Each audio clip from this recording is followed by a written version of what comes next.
So you've made a movie and you want to put some music in your movie, but using the music you hear on the radio, that music contains copyright.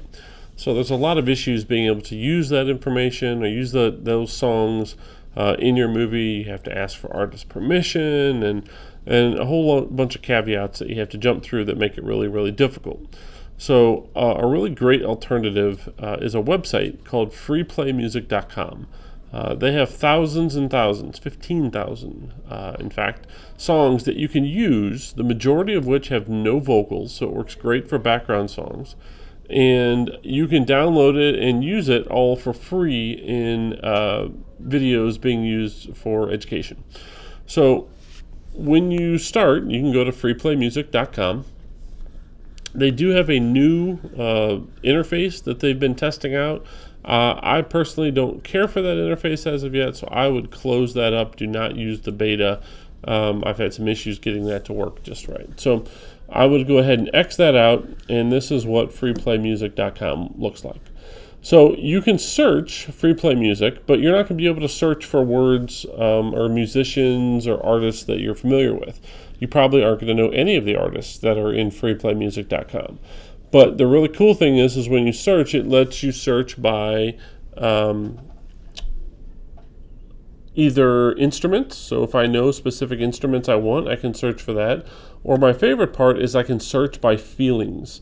So if I know that I want my movie to have a certain feeling, then I can search for those feelings and it'll pull up feelings that match that. So if I want my movie to be sad, or if I want my movie to be powerful, or I want my movie to be, to have my song to have a very depressing or impactful song, I can search for those words. So if I search for a word like depressing, it's going to pull up a whole bunch of different songs that match that.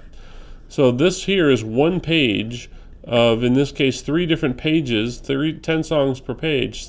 So 27 total songs that it finds that it considers depressing. So if I wanted to test one out, I can simply click the play button. It plays down here.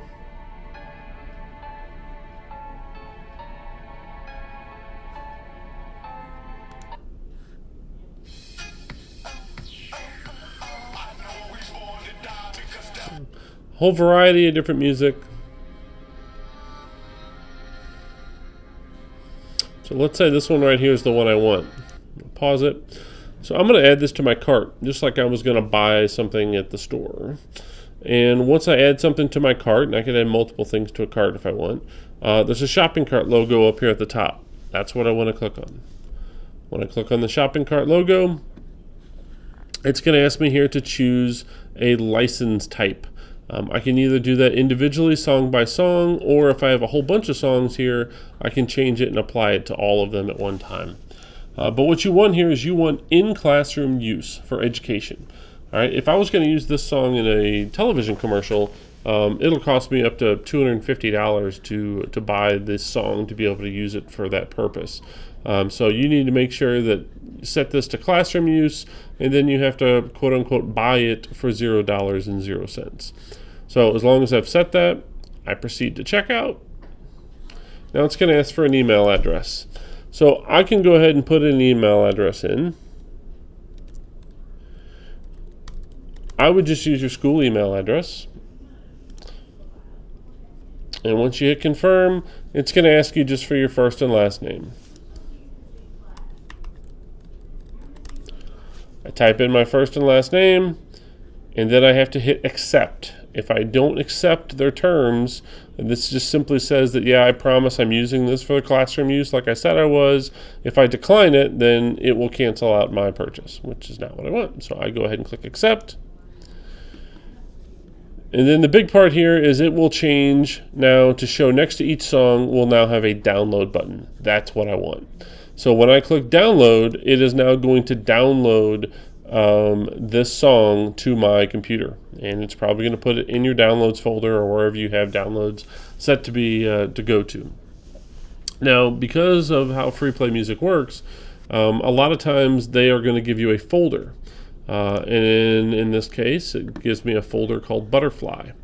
If I open that folder up, it shows me multiple versions of this song in this folder. Number one, it gives me a text file that contains the license, basically my permission, being able to use it in a classroom. And they give me multiple versions of the song. There's a 30-second version of the song, that's the one with the number 30 in it. There's also a 60-second version of the song, and then the full song does not have the number next to it. So I can import and use any one of these songs in presentations, iMovie, things like that, and as long as I'm using them for classroom use, I don't have to pay anything. So FreePlayMusic.com is a great way to download and find songs that you can use in your multimedia projects